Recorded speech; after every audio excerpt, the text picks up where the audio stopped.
Agencies Drinking Beer is brought to you by Proposify, software that helps agencies streamline their proposals in the cloud and get faster sign-off. Welcome to the 5th episode of Agencies Drinking Beer podcast, where we interview an agency owner, learn valuable lessons, and get a buzz on. On this episode, we're going to be talking to Jason Swenk, who used to run a large agency before selling it for profit, and now he helps other agency owners improve their businesses. He's going to be talking to us about the top mistakes agency owners make.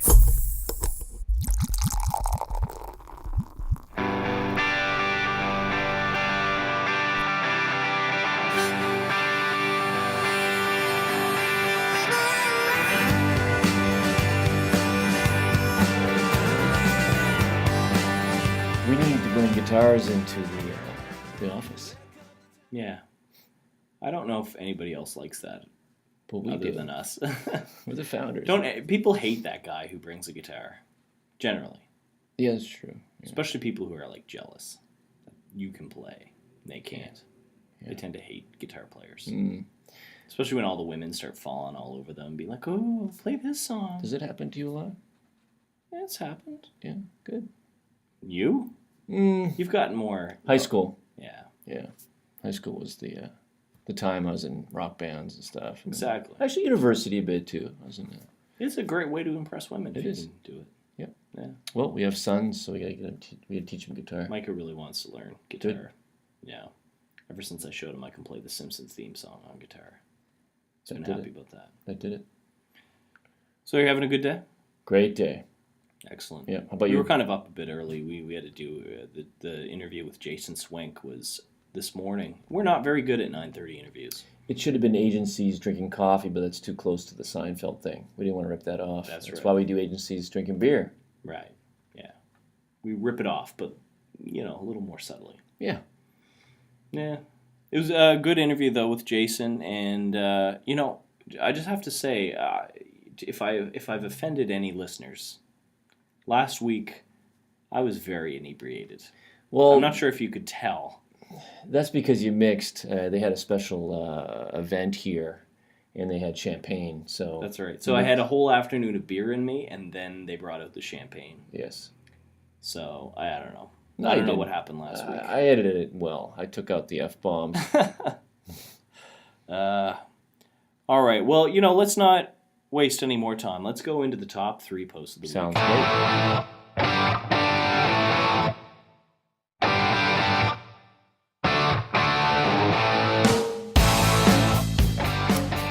The first post I want to talk about, actually, all these posts are very marketing related, which I don't know. Maybe that's too much.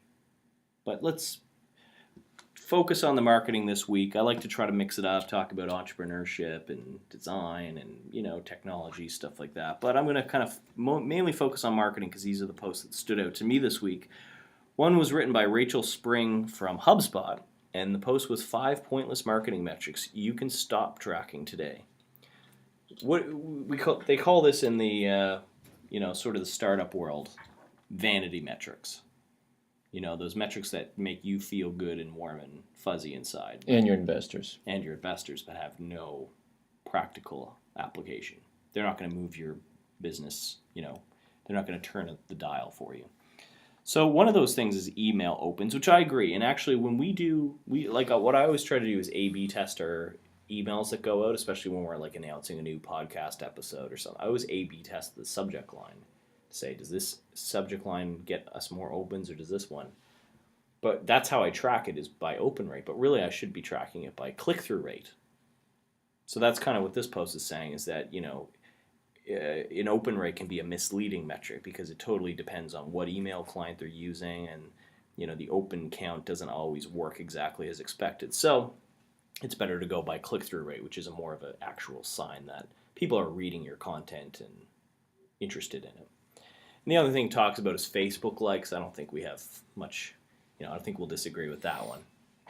No, Facebook likes. I remember early on we did a paid spend on Proposify's Facebook page to get likes, and we've got, I think, 500 likes or something, but when we put a post through, you get maybe 1 like.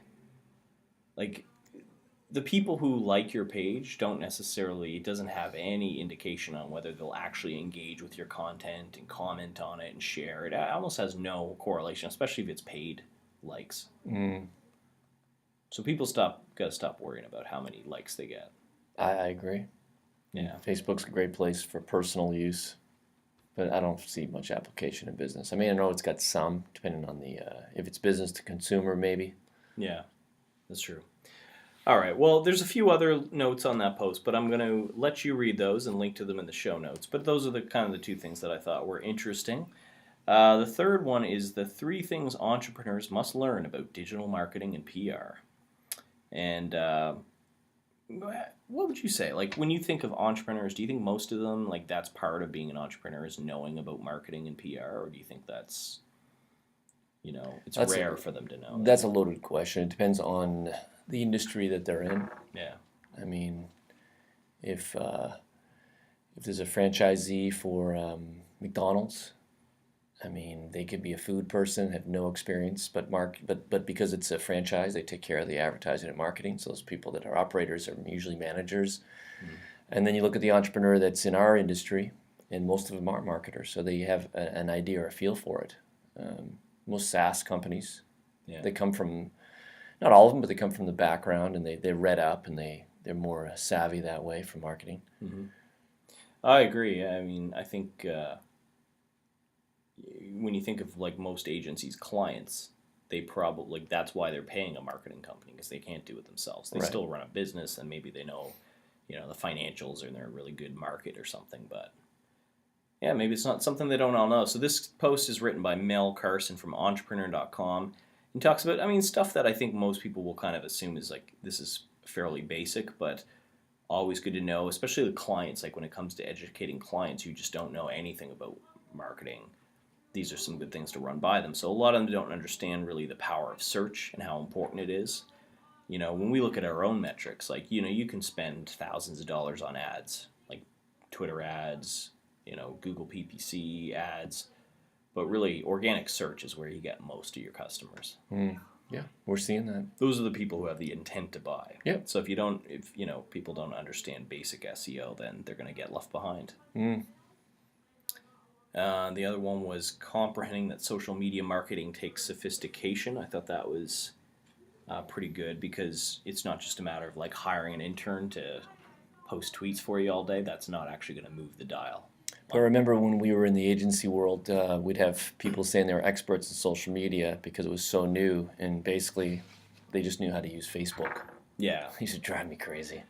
Well, honestly, this is just my personal opinion, but I think that for the most part, social media isn't a direct business channel for most people. Like, it's a way to support your existing efforts. Like, when we post on social media, we're linking to our blog posts or our podcast, but if we didn't have that blog and that podcast or whatever else, there'd be nothing to tweet about. I think it would be very hard to like have your number one channel be social media alone. It's just there supporting all the other stuff you're doing. Yeah, agreed. Yeah. Knowing that PR pitches require savvy and context. I personally am not in a big position to comment on this because I really don't know that much about PR. I'm quite a novice. But it does make sense that when you're doing a PR pitch, everybody loves to talk about themselves and their business. But when you're doing proper PR, you're thinking about what would a journalist care about.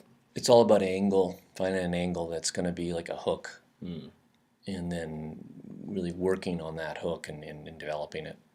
And probably like a human story as well. Yeah, well, that's a hook. People. Yeah, exactly. Yeah. So I guess there'd be examples, and people don't care as much just about data, hard numbers, but they want to see the human beings behind the business. Yep. So those are things that every entrepreneur should know about digital marketing. The other one, the last one, is another marketing-related piece, and it's about a brief guide to fixing your old, neglected, and broken content. This would be mostly, I think, for people who produce a decent-sized amount of content on their site, and they're over years go by, and you find like, oh, we're getting links from this old post. Like we still actually, up until we killed the content. I probably should have read this post before I did that. But we had old blog posts from like before we even launched the app. Like how to like design a cover for your proposal page. Like we had old posts that like were years and years old that we were still getting some traffic from. Nice. But the problem was that, when your content's old, it's neglected, it's broken, you might be getting links and traffic from it, but is that what you want somebody finding your site for the first time to see? Is this old post that you kind of consider irrelevant now?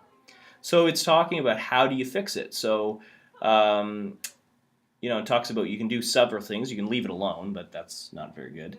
You can redirect it with the 301. So maybe like somebody goes to this old blog post, you can point them to the homepage. That's one way to do it.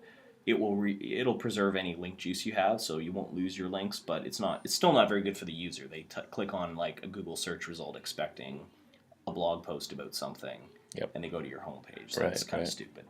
You can delete it, so it'll just be a 404 page.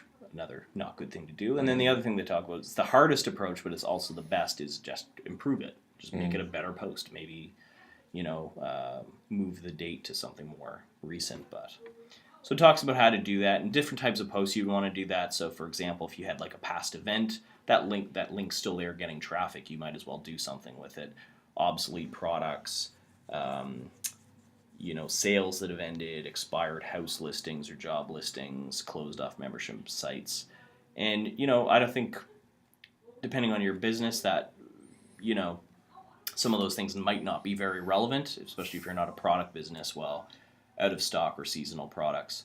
But even just repetitive content or outdated reviews. So you might have like reviewing a product that you say, this product's awesome, and write a whole review about it. That product may not exist 2 years from now. Right. So you'd want to do something positive with that content that, would preserve the link juice. Or old guest posts if you've got people, you've got a landing page. This is what we want to start doing. So we want to do more guest posting. But I remember reading from the group guys that they wouldn't just, if you do a guest post, say on, Copyblogger, and it says it links to your website, instead of just pointing people to the homepage, actually build like a sole landing page just for Copyblogger readers to say, hey, Copyblogger readers, welcome to the Groove site. Here's a product, or here's some other blog posts you might find interesting. So creating landing pages for blog posts is actually a really good practice that more people should be doing, that we want to start doing as we do more guest posting. But basically what it's talking about is, what if that particular blog post doesn't exist anymore, or that site doesn't exist? Again, you're getting links to old landing pages. So do something appropriate with them. So anyway, I hope that wasn't too much of a boring Not at all. topic, but I think it's good stuff to know. Good resources. Exactly. Yeah. Now, I'm excited to introduce Jason Swenk. So the story with Jason is he used to run a company in Georgia. I think it was in Georgia. It was Atlanta. Yeah. And he did really well. He was up to like 100 people when he sold the company, which 100-person agency, that is not easy to build. No. Imagine that overhead. Oof. I don't want to. So obviously he was doing something right, and Yep. he had a whole a great list of clients and residual income, and he kind of learned how to do it right. He struggled for years, and then he kind of figured out systems that worked. So now what he does is he runs jasonswenk.com, and he helps other agency owners who have those questions and have some of those struggles, and he basically gives them a system and all kinds of information that can help them run an agency better. So he's going to be talking to us about different mistakes that he sees agency owners making and how you can fix them. So with no further ado, let's introduce Jason.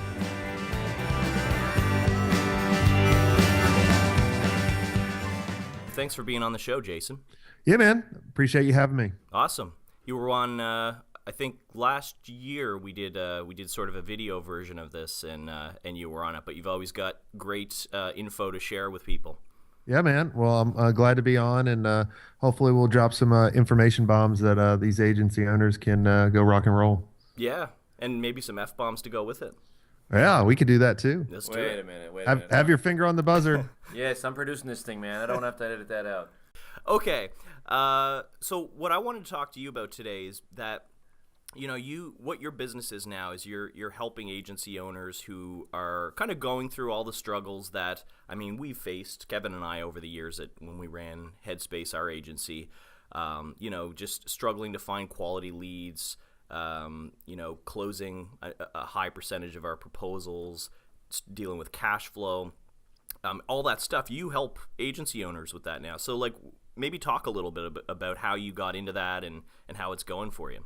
Yeah, I mean it's truly amazing. I mean, I'm very blessed. When I sold my agency, I was kind of like a lot of you guys probably running your agency. You're like, man, if I sold it, what would I do? Would I build a product? Would I, what am I good at? And so I started trying to develop a product. But while I was doing that, so many agency owners started reaching out to me, asking me the same questions. And I was like, just out of my laziness, I was like, well, I'm just going to put a site together and just say, go here. And so you don't have to bother me. And so I did that. And then people started coming all around the world. And I had even more people coming to me. I was like, wait a minute, and then I started helping people out. And it was such a passion of mine. It was not even like work. And then I just started putting programs and groups and just doing matchmaking for them and really helping them out. And that's how I got started. So it almost sounds like you didn't have this grand master plan from the beginning, but the market sort of validated itself almost like inadvertently. Yeah, I wish I did have this grand plan. But to be honest, no. It was I fell into this kind of sideways, and I'm glad I did. I mean, it's truly the coolest job and coolest business I've ever done. I really love it. So let me ask you, what are the big questions that you hear a lot when people come to you for help? What are the big things that they're struggling with? Yeah, I mean, they're stuck, right? And they're like, I hit the ceiling. I've been doing this for years and years, and, I don't know what to do. They're relying on word of mouth for leads. They don't know who their perfect ideal client is. They don't have the right systems in place, not just talking about technology, but the right systems for generating leads, the right systems for delivering on the profit, figuring out if they're the right clients. I mean, they're just so lost because they're being proactive they're being reactive rather than proactive. Yeah, that sounds Well, we've familiar. all been there. Yeah. What are you? Yep, go ahead. Sorry. Yeah, and they're not taking action either, right? I mean, that's one of the biggest mistakes I think people make is they're afraid to make a decision. And I always tell people, I say, action leads to transaction. So just to clarify that a little bit, when you say they're afraid to make a decision, so what kind of decision are they afraid to make? Yeah. So one of the big things is picking a specialization and saying, this is my ideal client. Because when you're doing an agency for a long time, you work with so many people. And so they're so fearful of picking the wrong niche or specialization because they're afraid they're going to turn away people. But in reality, they're turning away more people because now they're being a generalist. So they're afraid to make a decision in order to be like, this is the direction I'm going. These are the people I'm helping. This is how I can help. And this is what we're going to do. Oh, I couldn't agree more. I mean, we talk about that a lot on the show, and you might have. I'm not sure if you heard one of the episodes we interviewed Heather Carson from Onboardly, and she's such a prime example of like they're just killing it. They're a marketing agency that just works with funded tech startups. Yeah, and she's amazing. They're a client of mine, and they are rock stars. Awesome, yeah. There's other examples. There's one in town here in Halifax that just works with. They just do web marketing for travel and tourism groups. Like travel hospitality is their thing, and they don't touch anything that doesn't fit into that. And again, they're killing it. They're growing like crazy. So it's so true. Like if you just take that leap of faith. I mean, how can you relate to someone's biggest challenge if you don't really understand who they are, right? That's why Heather and Renee are just crushing it, right? Because they know exactly who and what their biggest challenges are in the tech startup world, right? And they have a clear, crystal path of what they want. And so they just position themselves in order to, just be the authority and gain credibility, in the market. Let's say that I'm an agency owner and I'm you're giving me this advice about specializing, and I just say, well, okay, if I look at my clients and my portfolio, I mean, they're just from everywhere, every possible industry. I don't even know what to specialize in or how to pick a market. I mean, do you have any advice for those people? Yeah, I mean, there's a couple things you can do. I mean, literally look back at the books and see which ones were the most profitable, which ones were the most non hurtful, right? They were the easiest to do. They were, you liked working with them. The team worked well with them. You understand their challenges. You've had huge successes and you have passion.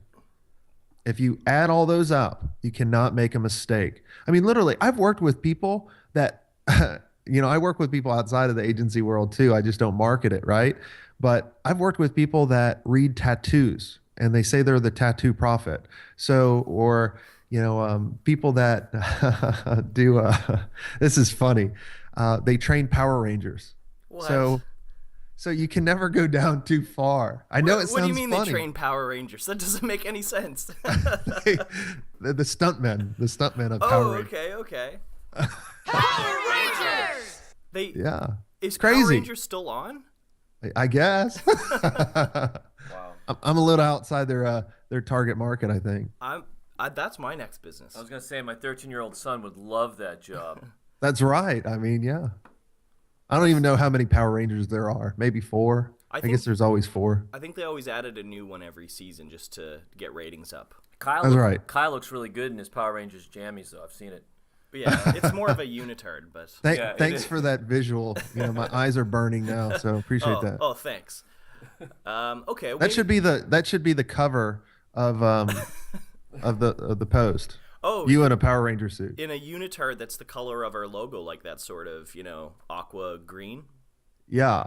I mean, so anybody listening, what you guys should do is go on the podcast and comment on what color costume should Kyle be as a Power Ranger. I think they'll all choose black and then put me in a dark room so they can't see it. Why don't you tell us about some other mistakes that you see a lot of agency owners making? Yeah. Well, one other one is they're always relying on referrals. And they really put it, in the hands of other people bringing business, right? And I just always hated relying on other people. And you really have to create that system in order to, generate more business. Now, here's the mistake, all right? Here's the mistake every agency makes. They think if they do content marketing first, that they're going to generate more leads, okay? It's a complete mistake because now you're relying on the search engines, and yes, you may get more leads, but you should use content marketing as an excuse to market back to them later on and nurture them, not for lead generation. That's interesting. That's the first time I've ever heard that. Because usually we always think of content marketing as being primarily like a very top of funnel lead gen kind of thing. Yeah. And so you're saying for an agency owner, it actually makes more sense to use content further down the funnel or even after they've already been a client just to get more work or just get top of mind with them, right? Yep, that's right. So think about it this way, okay? Most agencies, they'll start writing a ton of content and they'll change their website. They'll do all this work and nothing. And maybe a couple months down the road, 4 months down the road, they'll get a couple leads, right? Yeah. Versus sending paid traffic to a targeted landing page that converts the lead and then nurtures them over time. Right. Big difference. I have another one of my clients is called Game Changer Profits, and I'm going to introduce you because you need to have him on the show. His whole website, his landing page of his website is a webinar registration page. Do you want to know what it converts at? Sure. 60%. Wow. So rather than having the portfolio, look at my portfolio, look at my great case studies, look at me, and focus on me, he focuses on them. He solves a problem, gets them on a webinar, and then closes them. That's awesome. It's so hard to stand out with your blog, again, if you don't specialize. Like, do you have any thoughts on how an agency owner could actually stand out with their blog and use it as a marketing tool? Yeah, the biggest thing you said it, you nailed it on the head, is specialization. I mean, I'm tired of reading boring blogs that have zero shares, posts, comments, anything because they're not specializing. They just say, check out this new design or my check out this new award we got or new employee. Be creative. I Write hate about that. yeah, write about something that you solved a problem at, right? And then have a call to action on your blog, guys. I'm so tired of you just saying comment below and get rid of the stupid free consultation. Change the terminology. Give them something of value outside of talking to you. You obviously want them to lead to that. And then also, too, the other thing you can do is I think every agency owner should have a podcast. Okay. Yeah. Podcasts are amazing. People listen to a podcast. I mean, look, you guys have been listening probably for close to 20 minutes, right? We've had you hooked in. You're listening They've to all us. dropped off. There's nobody left. Yeah, all right. For the one person listening, right, you're still listening. But if you were reading a blog, you would have dropped off 18 minutes ago. Or if you're watching a video, you would have probably jumped off 10 minutes ago. So podcasts are so powerful. And then just think about how you can have that multi-content approach, right? So when I do a podcast, I'm sometimes doing a video with it. I'll do a blog post with it. I'll put it on Facebook. I'll put it on YouTube. I'll put it on everywhere. So I'm spreading out one piece of content into multiple places. Yeah. Yeah, no, that's true. I mean, we're fairly new at this. Like, our podcast is in the early stages, and obviously we're not an agency either. But the feedback is great. Like, so far, people like the format, and I guess you're right. It is like it takes zero effort on their part. It's they don't have to read a blog or keep like one browser window open watching a video. They just listen and do whatever they have to do. Yeah, I mean it's really easy to do. I mean, literally, you get a mic and a computer and a guest. Maybe you need a guest. Sometimes I do my episodes. I have a thing on my the Smart Agency Masterclass. I just have Ask Swank, so people just send me a question. I just answer it. So I don't even need a guest. Yeah. Don't edit the mistakes out. That's what makes you a human. I leave them in. I don't want to be human. I want to be a Power Ranger. Well, then you can be a Power Ranger. Okay. Do you have any other advice for agency owners? Yeah, I mean, you have to surround yourself, I think, with other agency owners. Okay, there's so many different groups out there that you can surround yourself with other people in other industries, but it really doesn't help because the agency world is one of the toughest businesses, probably outside of the restaurant world, right? And it's just hard to survive. And if you could surround yourself with other agency owners going through similar challenges and chat with them and really be honest with them, I think that makes all the difference because then you can learn from people that have gone through the challenges or listen to podcasts like this, right?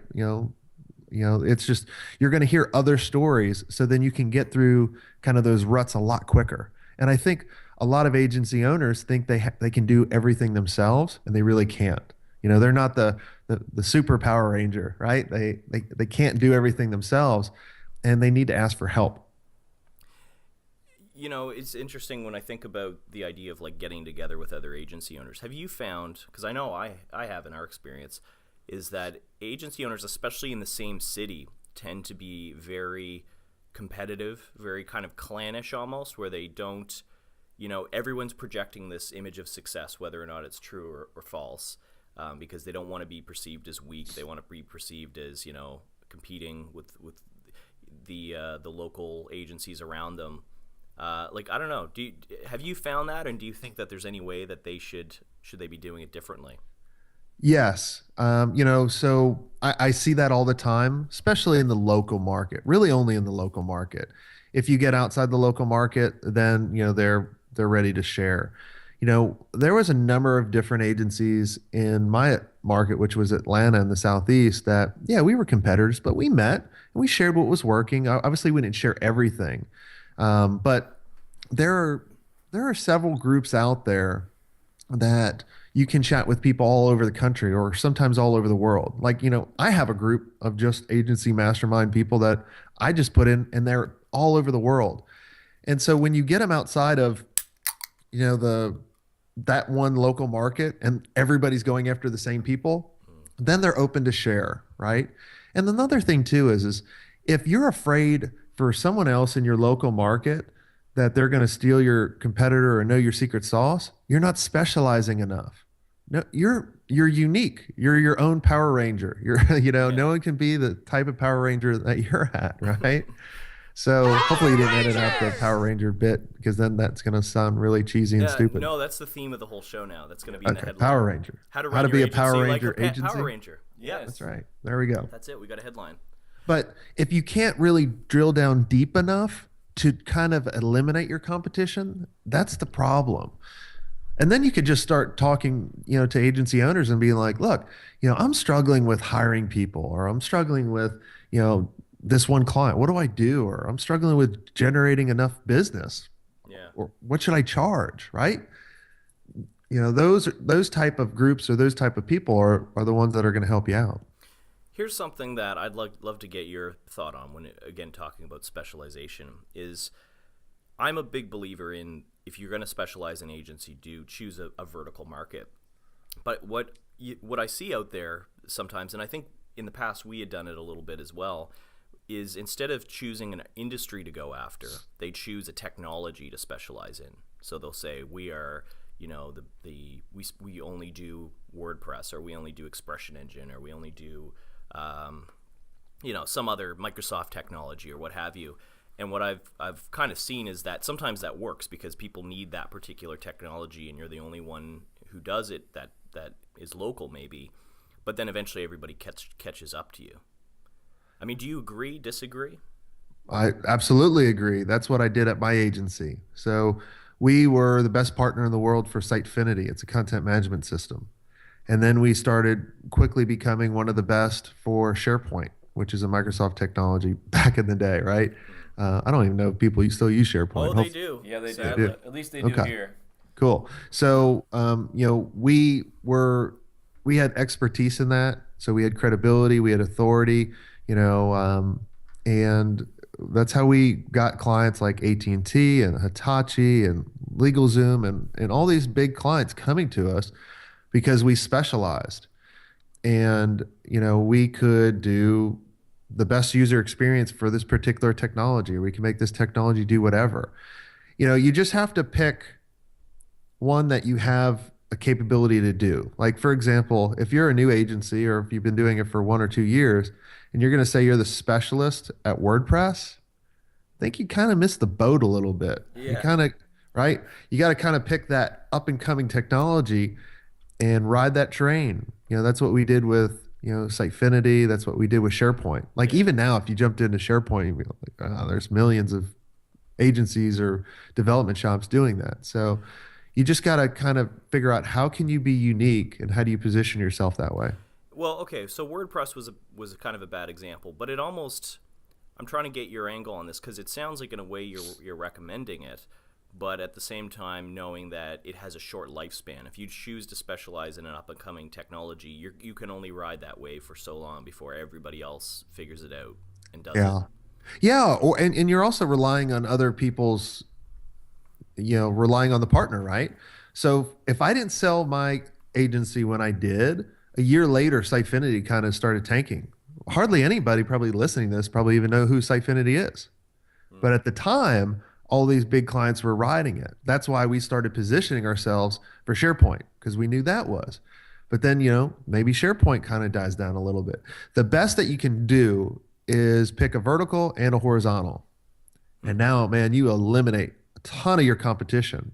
I mean, just think back at when you first started your agency, right? You could, I knew for us, we could only win local business doing websites because our competitive advantage was we were local. But then when we started specializing, we started having people all over the world. I mean, even use me as an example now. I only work with agency owners that meet a certain criteria, that are going through certain challenges, and I have people all over the world reaching out to me rather than just in Atlanta. Yeah, we kind of found the same thing, was that we got a lot of pressure, in the earlier days with Proposify to say, like, every industry writes proposals. You should be targeting every industry because your market's huge. And we're like, but we don't understand those industries. We want to go after the industry we know that we really can help people. And that, I mean, so far has paid off tremendously. Oh, huge. Yeah. Oh, it's awesome. And it's awesome. Every all these new clients that I'm bringing on, they always mention you guys. So you guys are doing a good job. Oh, awesome. Yeah. Well, I guess we picked the same market, really. But I mean, there's so many out there that are, especially like when you think about like healthcare and that was a vertical that we had considered targeting back at Headspace because we had a lot of clients in the healthcare space. We never ended up actually doing it. But, there's so many industries out there that aren't going away. These aren't like small flash in the pan industries. They're still huge markets. So like an agency owner isn't limiting themselves by going after this market.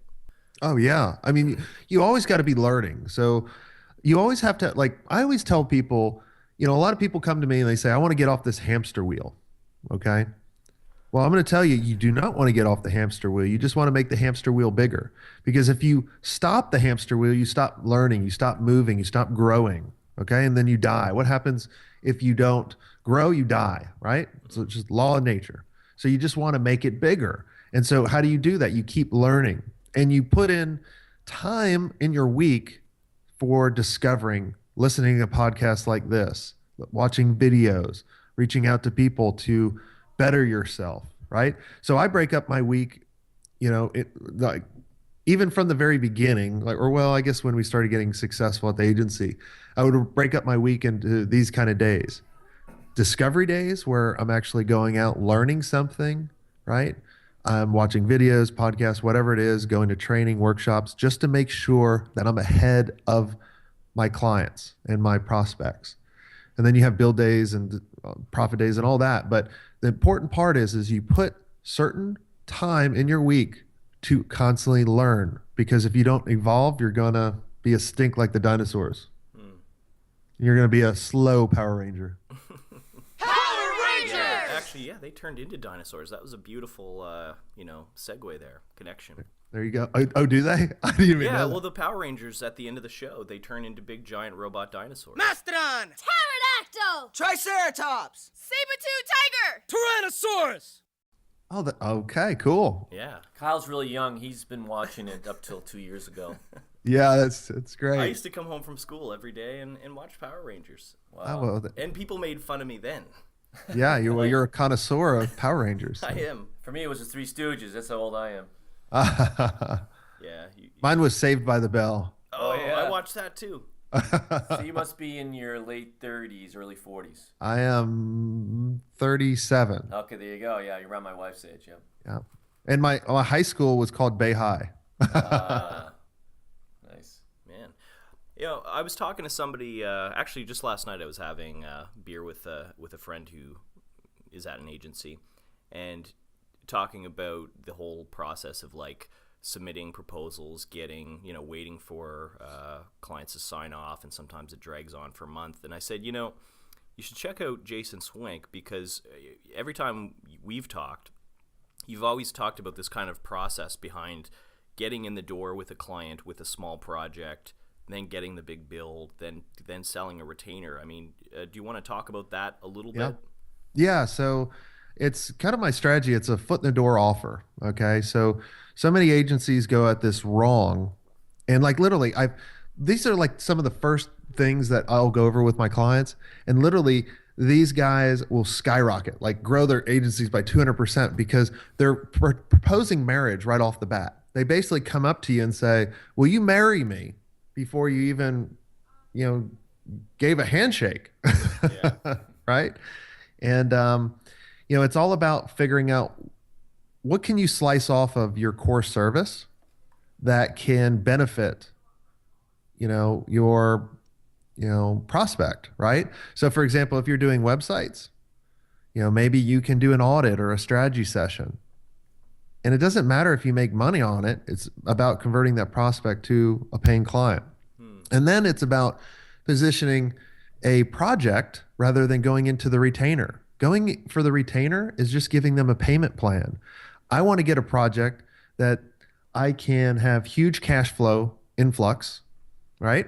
And then once I build that trust and authority from the foot in the door, the project, now I can position an even bigger retainer going forward. So now I have, predictable revenue. But that's how you need to do it rather than a lot of like, especially inbound agencies, right? They're crazy. They go, it's $5,000 a month and and pick this package. I'm like, pick a package? Are you a commodity? Are you at Walmart? I have a coupon. I was like, get rid of your packages. Yeah, I've seen that as well. Like I actually think that HubSpot might be training their agencies. Oh, it's horrible. I love HubSpot, but they're killing them. Really? Oh, I hate packages. Like, why would you make someone make a second decision? Right? You have to make them make a decision to work with you, but now you have to make them make another decision. That's interesting because I do understand the psychology behind it, where they say, like, if you just give somebody a flat number and say $50,000, the decision for them is yes or no. But if you give them, like, say 3 options, then the decision becomes, okay, which of these do I pick that fit my budget? Yeah. If you're a product, that's fine. But if you're a service and you're supposed to be an advisor and you're supposed to be smarter than the person coming to you for this particular topic, they're looking for you to make a recommendation saying, well, I just told you all my challenges. Tell me what I need, versus, well, I don't know what you need because I really didn't listen to you. I was just trying to figure out what I could sell you. So why don't you pick one of these 18 packages? Yeah. And the guy's like, what? You're an idiot. Well, and they're always too, like, for $5,000 a month, you can have, 2 blog posts a week and 3 like social media posts, and like they pick all these little services that it's like, okay, but is that right for that business? Maybe that business would do better with 1 blog post a week. Yeah. So what they need to do is not sell. Here's a big mistake that they make. All right. They try to sell what they think they can sell rather than sell what they need. Okay. So let me explain. So if I'm asking them the right questions, I'm changing the conversation, and I find out all their challenges and problems that they have, right? Then I could say, well, based on everything you told me, based on where you're at, where you're going, and your challenges, I recommend you doing X, and recommend what they need. Then if they come back and they say, I really didn't want to spend that, it's never a pricing issue. It's an urgency issue. But if you still want to get in the door, you can say no problem. So you have your own packages in your back of your head. You just don't position it as a package. Say no problem. Why don't we start off doing X? It's not going to be as big as a result as what you're wanting, but it gets us movement, and we can get some revenue going for you and prove it works, and then we can up it. That's what you're supposed to do. Yeah, I mean, it's an easy sell, right, too, because they don't have to go to their, all these hoops of approval to get approved for a $50,000, $100,000 project, Yeah, that's right. But and the other thing too is that they're selling on price all day long, and it drives me nuts. The first question I ask people is what's the value you provide to your clients? Like, what's the best results that you get? And then when I find out they charge $10,000 for a website, but they make a client millions of dollars, I start slapping them around a little bit. I'm like, that fair? Is that fair for you? Yeah. Right? I think the problem is that people don't know what value their like if they're doing websites, they don't know what value it brings to them. They just launch it, get paid, and forget about it. And they don't track the results. Exactly. Yeah. I mean, you need to measure what results you're delivering, or might as well just, put a packaged website together because you're not providing any results to them. But if you want to separate yourself from everybody else, you need to pick a specialization. You need to measure your results. You need to have the right systems. You need to surround yourself with, Power Rangers like you. Power Rangers! You know what I always found hard was that especially when we were doing websites, like, it's easy if it's, say, an e-commerce site or even like a SaaS product or something. Like, you can really measure, okay, we brought this many leads into the funnel, converted this many, we made the client X amount of dollars. but we would get government websites that had no, like, we were trying to pull out of them calls to action, like, what do you want users to do when they come there? Like, I don't know, read our news, fill out the contact form. Like, we were like, how can we measure what value this is bringing? But of course we did it because we needed the money. Yeah. Well, yeah, government's tough. I mean, I know in the States, I know you guys are up in Canada, but in the US, man, government, woo, man, you cannot fire them for anything. So they don't care about any results. They just want it to look pretty. So it's about picking your audience too, that you can show results. Because if you go through the audit or the government, you have to go through an RFP, and don't get me started on RFPs. There's only 2 winners to every RFP. You know what they are? The client? Nope. You? The one who wins it? The one who wins it's one of them. Who's the second one? The one who never submitted. That's right. The first one out. Yeah. Yeah, that's right. I once, just speaking of government clients, we once had one, and I was the one designing the website, and I couldn't get the right shade of blue that she wanted. So I kept showing all these different shades of blue. No, it's wrong. You just can't get it. So one day we open the mail, and there's a card in it, and it's a purple kangaroo. It's like a little, like, I don't know, Australian travel postcard with just a purple, like, cartoon kangaroo. And we were like, what is this? And it opened up. She's like, that's the shade of blue I want. Yeah. So we had to try to match it, like, visually. Oh, it's crazy. Yeah. I mean, I worked with an architect on a website, and this guy, kid you not, broke out a ruler and measured the pixels on the screen. Oh, I've had someone do that before. Unbelievable. I was like, I'm never working with architects. That's out of my niche.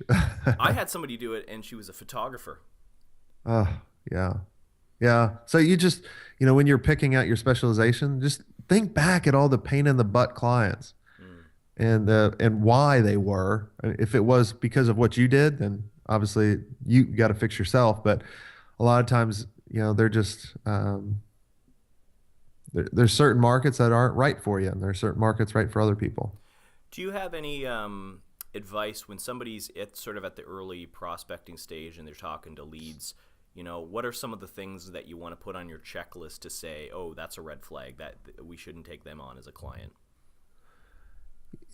Well, I mean, it really comes down to what your organization does. I mean, if the red flag for us was whenever anybody would say, I have this amazing idea, and it's called this. It's something like YouTube and Google and Facebook put together but different. And I want to do a success fee with you, meaning they have no absolutely money whatsoever to pay you, and be like, no. So those were always red flags. Or if people really couldn't articulate what they wanted, and I never heard of their company, it was a red flag. But if they were a big company and they couldn't articulate what they wanted, I would sell them a discovery. So it's different for every company. Do you know another little story experience I had was we once had a lead come in who was like from a big oil and gas industry. Remember that, Kevin? And we got on the phone with him. He wasn't from around where we are. And so I started going through like some questions about his business and, different success metrics and, how much do you charge your customers? And he said, why do you need to know? Yeah. I'm like, well, I'm trying to help you with your business, And he's like, well, you don't need to know that. And that was it. I was like, have a good day. We're not taking him on. Yep. Yeah. Depending on what you're doing, transparency and communication is a very big thing, especially in the agency world. It's true. Well, I mean, I know you've got a tight timeline, but I really enjoyed having you on the show. Always great info. Thanks for being on. Yeah, thanks, Jason. Really appreciate it. Yeah, definitely. Yeah, I appreciate it, man. You guys are doing good. I'm glad to have more agency podcasts out there. And if you guys want to check out or reach out to me, just hit me up at jasonswenk.com. Swenk is spelled Swenk. And man, I put out tons of my knowledge absolutely for free. So make sure you take advantage of it. Absolutely. Check out Jason's site. It's going to be a link in the show notes, and we'll send you all there. Thanks again, Jason. I'm sure we'll be in touch very soon, and hopefully be doing more of this kind of stuff together. Sounds good. Have a great day. See ya.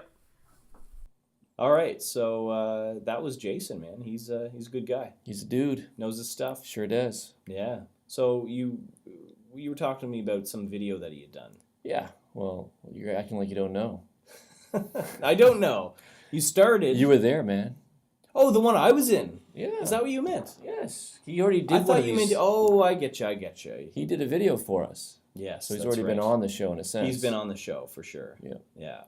So he was kind of talking. I think this interview we were a little more focused on, a few key topics, but the other video is really good, so people should check that out as well. Jason I think he really nails it for agency owners. Like, he understands them, and anything he talks about is relevant to what an agency owner goes through. I was surprised to hear that one of our past interviewees is a client. Yeah, Yeah. that's right. He said a few people. On Boardly. Oh yeah, for Yeah. sure. Yeah. So what do you have going on this weekend? My son's birthday party tonight. A bunch of Very nice. teenagers.